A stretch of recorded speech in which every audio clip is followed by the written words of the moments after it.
Selamat kembali ke episod Keluar Sekejap, dan untuk segmen yang terakhir ni kita nak bincang sedikit berkenaan dengan National Energy Transition Roadmap NETR yang telah pun diumumkan pada hari yang sama. Naratif Madani diumumkan. Ini adalah satu hala tuju di bawah Kementerian Ekonomi bersama dengan Kementerian Sumber Asli Alam Sekitar dan juga Perubahan Iklim, berkenaan dengan usaha Malaysia transisi daripada tenaga yang sedia ada, iaitu tenaga yang banyak menggunakan fossil fuel seperti arang batu dan sebagainya, kepada tenaga boleh diperbaharui ataupun renewable energy yang lebih mampan, yang lebih bersih, dan yang akan dapat membantu mengurangkan krisis iklim yang dihadapi oleh dunia pada waktu ini, dan juga menjamin masa depan anak cucu kita. Syaril, saya tahu Syaril akan mengupas dan lead the segment, tapi sebelum itu Syaril, saya nak komen sikit lah tentang timing. Ya. Saya dah serve dalam Jemaah Menteri, saya rasa 8 tahun kot, dan di 3 kementerian. Dan saya dah berkhidmat untuk 3 Perdana Menteri di dalam kabinet, dan 2 lagi sebagai pegawai kerajaan, 5 Perdana Menteri. Antara rule of thumb kita lah, Syaril, bila Perdana Menteri mengumumkan sesuatu yang besar, tidak sepatutnya ada menteri lain yang mengumumkan benda yang besar pada hari yang sama. Walaupun dia ada kaitan. Ya, sebab ini orang putih kata jangan steal the Prime Minister's thunder. Right. Dan macam mana you nak jelaskan pun, sebab saya tanya orang, apa yang kamu tangkap pada hari tersebut, dia akan cakap naratif Madani. Kalau tanya sikit pasal National Energy Transition Roadmap ini, walaupun agak technical, mereka blur lah. Mereka hanya tahu bahawa boleh letak panel solar kat bumbung saja. Yeah. Dan saya rasa tak salah ya dari segi timingnya kalau pengumuman NETR ini disimpan seminggu lagi. At least dalam tempoh kempen ni adalah Madani dulu bagi dia mengolah Madani ni seminggu, lepas tu beberapa hari kemudian baru umumkan Energy Transition Roadmap, lagi cantik ya, sebab dia ada kaitan. Ini adalah butiran NETR ini berkenaan dengan apa yang PM sebut berkenaan dengan dalam Madani, mengenai usaha kita untuk menaikkan lagi industri hijau dan sebagainya. Tapi itu small comment daripada saya. Timing sepatutnya diberikan ruang dan juga spotlight yang khusus kepada PM. Tapi tak apalah, dah jadi kan. Mungkin sedikit dalam hal itu in defense lah, kalau nak buat nak explain benda yang janggal ini. Mungkin macam KJ katakan, dia nak jadi bukti lah, inilah butiran utama yang pertama selepas pengumuman naratif Madani. Ada juga yang cakap kalau dia pun nak buat pada hari yang sama, mungkin patut terbalik. Mungkin patut NETR dulu. Oh, tak boleh. Tak boleh. Pun lagi teruk. Lagi teruk. Sebab gitu. kita pun tahu ada subtext. PMX dengan Rafizi. Ni. Okay, tak apa, kita tak nak nakal sangat. Okay, kita terus nak cakap pasal polisi. Itu kecil aja. That's not the main story. Seperti mana pasang solar dekat bumbung bukannya the main story actually of NETR ni, Pelan Hala Tuju Peralihan Tenaga, yang telah diumumkan oleh Menteri Ekonomi bersama dengan Yang Berhormat Nik Nazmi, Menteri Tenaga. Jadi beberapa perkara yang besar yang juga mirip seperti Madani, naratif ekonomi Madani, iaitu ada falsafah besar dia lah, ataupun ada target besar dia. Target besar dia, tanpa segan silu, kita nak jadi pemimpin kepada tenaga boleh baru di seluruh rantau ini. Dan itu menjadi satu vision statement yang saya rasa amat jelas dan juga bagus untuk memangkinkan pelaburan dan excitement dalam ekonomi Malaysia. Seperti mana kita ulas 10, 15, 20 minit tadi, kita punya small complaint selama ni ialah there's no Malaysia story kan. This is one of the stories. Selain daripada oil and gas, selain daripada semiconductor yang lebih tinggi nilai tambahnya dalam naratif ekonomi Madani, ini juga menjadi satu perkara yang baru, yang mungkin tak ada sejarah lama dalam industri yang lebih hebat daripada negara lain, tapi dah boleh menjadi asas. Kerana apa? Kerana Rafizi berbangga juga mengumumkan bahawa kita dalam indeks peralihan tenaga adalah yang terbaik dalam rantau ini, yang telah pun diumumkan oleh World Economic Forum, tak silap saya. Jadi itu menjadi asas kepada keyakinan kementerian dan juga kerajaan untuk kita menjadi pemimpin dalam rantau ASEAN. Datanglah Pelan Hala Tuju Peralihan Tenaga ini, yang mana bibit-bibitnya telah pun kita baca dalam bulan-bulan sebelum ini. Waktu Nik Nazmi datang pun dia ceritakan sedikit sebanyak, tetapi seimbas lalu dijangka akan boleh menjana 1.85 trilion ringgit dalam pelaburan antara sekarang dan 2050. Okey, itu garis masa yang panjang. Tetapi ada juga perkara-perkara besar, 10 projek catalyst yang telah pun diumumkan ataupun inisiatif catalyst yang akan menjana 25 bilion ringgit pelaburan, 23,000 tenaga peluang pekerjaan bernilai tinggi dan juga mengurangkan keluaran karbon setiap tahun. Antara inisiatif besar, 10 inisiatif yang diumumkan itu, yang paling saya rasa menarik ialah untuk membuat satu ataupun membina satu loji jana kuasa solar hybrid yang terbesar di Asia Tenggara. 1 gigawatt telah pun mendapat komitmen pelaburan sebanyak 6 bilion ringgit. Dan ini yang membabitkan UEM bersama dengan Itramas Corporation. Jadi ada kerjasama dan disaksikan oleh menteri pada hari kejadian tersebut. Jadi ini bukan konsep, telah pun sign dan akan berlangsung to build the largest hybrid solar farm in the region.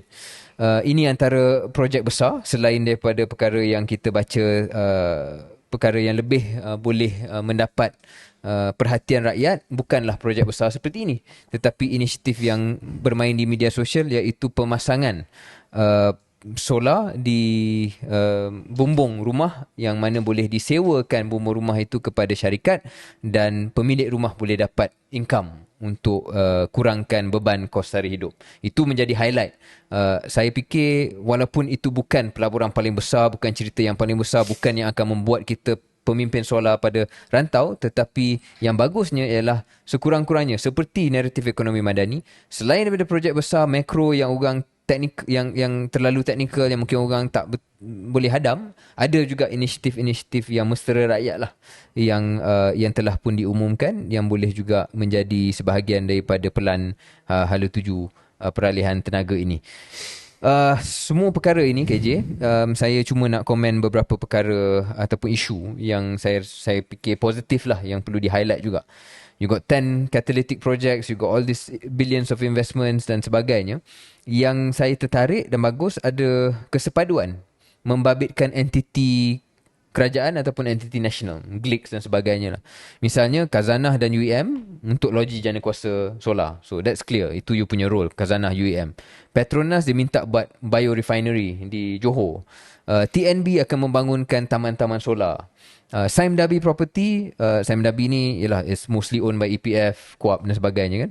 PNB owns a lot of Sime Darby. So katakanlah Sime Darby ni kita anggap sebagai entiti national. Sime Darby Property buat projek solar di 450 rumah di Shah Alam. So everybody dah nampak ada libat urus dan telah pun diberikan tasking yang sebaiknya. Jadi sekali lagi pujian kerana ini bukan hanya statement conceptual, philosophical, tetapi clearly there's already been work behind the scenes that were done untuk menjadi pemangkin kepada perubahan peralihan tenaga yang besar ini.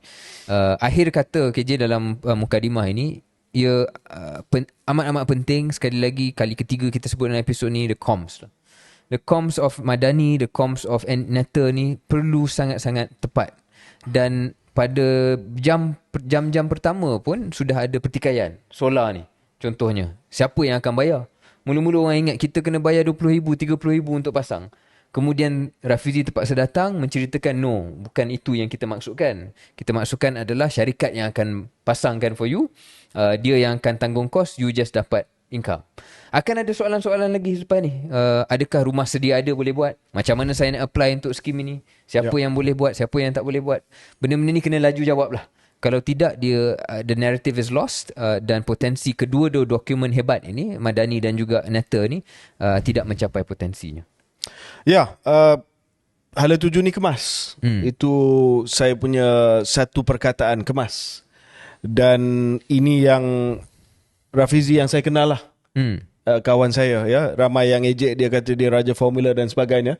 tetapi at his best this is it lah. This is it. This is it. The structured thinking dan juga Nazmi telah membantu, tetapi at his best this is what Rafizi can do. And it's great. Well done.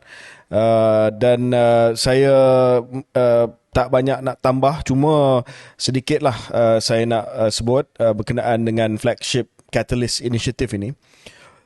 Saya suka Syaril sebab bila apa yang Syaril terangkan tadi jelas, bila diumumkan beberapa flagship initiative, orang pun tahu, pemegang modal, capital owners tahu dia nak melabur di mana.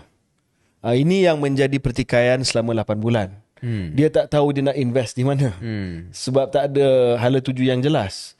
Tapi bila diumumkan begini, the government akan double down dalam inisiatif 10 inisiatif ini. Maksudnya orang pun beranilah untuk keluarkan pelaburan tu. Ini yang dimaksudkan dulu. Sebab bila kita cakap dengan pemegang modal selama 8 bulan, mereka tak tahu nak letak duit di mana. Tapi bila kita tahu, kerajaan telah umumkan dan kerajaan akan menyokong. Contoh, antara lain, Renewable Energy Zone. Maksudnya beranilah syarikat-syarikat yang disebutkan oleh Syaril tadi. Contohnya Khazanah dalam mega solar farm ni siapa? Itramas bersama dengan UEM. Beranilah mereka keluarkan modal. Sime Darby Properties, bila dah ada usaha untuk memasang rooftop solar, Sime Darby Property bolehlah menggunakan cash reserve mereka untuk belanja, sebab dia tahu ada developer susu. Ada developer sebab dia tahu akan ada pulangan.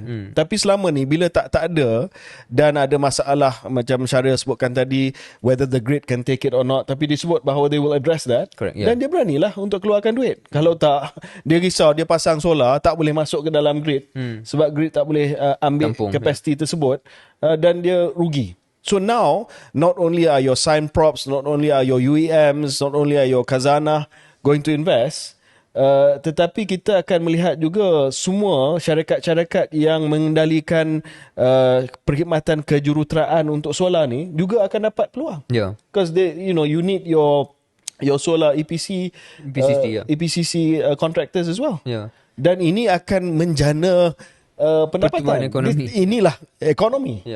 So dia bukan hanya cakap macam saya sebutkan tadi lah atas angin saja, tetapi dia betul-betul drill down. Itu yang saya suka. Yang kedua, kita melihat Syaril bahawa inisiatif ini juga tidak hanya melihat kepada solar, tapi juga melihat kepada usaha-usaha yang sedang berterusan. Kita beberapa episod yang lepas telah puji langkah yang diambil oleh kerajaan Sarawak dalam menghasilkan hidrogen, terutamanya green hydrogen daripada tenaga hydro mereka, dan untuk ekspor tenaga hidrogen itu. Dan itu menjadi catalyst initiative.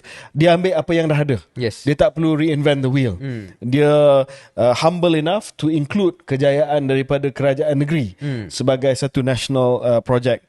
Dan itu juga akan membawa kepada, saya tengok, co-firing of hydrogen and ammonia led by TNB in collaboration with PNB. Kita pun sebut tentang ammonia. Ammonia ni adalah antara input yang paling penting dalam baja, fertilizer. So ini boleh serampang dua mata lah. Dapat menjana hidrogen, tetapi pada masa yang sama mungkin boleh menyumbang kepada keselamatan makanan juga dalam bentuk baja ataupun fertilizer yang banyak kita import pada masa ini. Dan yang ketujuh adalah biomass demand creation. Ini pun benda yang ada di Malaysia. Biomass ini adalah daripada antara lain waste daripada palm oil yang boleh kita gunakan. Sekarang ni tak buat at big scale. Pada skala yang besar. Dia terlepas macam tu saja. Tetapi kalau ada permintaan berskala besar untuk biomass daripada barang buangan ataupun sisa industri kelapa sawit, ini akan dapat menjana satu lagi offshoot kepada industri kelapa sawit kita, Syaril. Dan of course, yang satu lagi yang saya suka adalah future mobility. To develop future mobility solutions. Ini lebih kepada micro mobility, macam mana kita nak ada garis panduan yang jelas, keselamatan jalan raya dan sebagainya, untuk micro mobility dari segi bas elektrik, dari segi skuter dan sebagainya, yang mungkin dapat selesaikan masalah batu yang terakhir ataupun last mile dalam pengangkutan awam. Jadi saya rasa sedikit deep dive lah, tak perlu kita pergi terlalu mendalam sebab agak technical. Tetapi kita akan update lah dari masa ke semasa bila ada projek baru yang dilancarkan. Kita akan update di KS betapa ini menunjukkan bila dah hala tuju dah jelas, bila dasar dia dah jelas, bila regulation dia dah jelas, orang akan melabur duit. That's the key takeaway untuk saya lah, Syaril. Sangat-sangat setuju. Dan kita sebenarnya daripada awal mengatakan soal tenaga boleh baru, Nick Nazmi, Rafizi were the performing ministers anyway. Jadi saya sangat sukalah apabila melihat naratif Madani yang besar telah dilancarkan. Mereka juga ada, walaupun kita petikai dari segi timing, tapi mereka juga also up their game. Jadi supaya tidak lagi dilihat hanya mereka seorang saja yang deliver dalam hal butiran. Dan macam KJ katakan, maybe I echo what your thoughts were, which is I guess this is Rafizi at his best. Kalau inilah Rafizi yang digembar-gemburkan selama 10 tahun, 15 tahun, then it's worth it lah.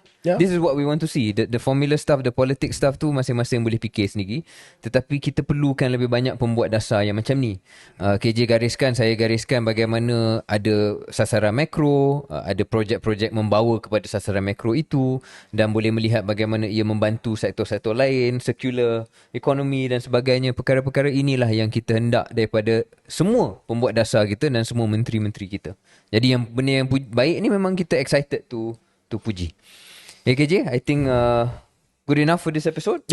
Kita akan banyak lagi ulas dalam 2 minggu akan mendatang ni, PRN.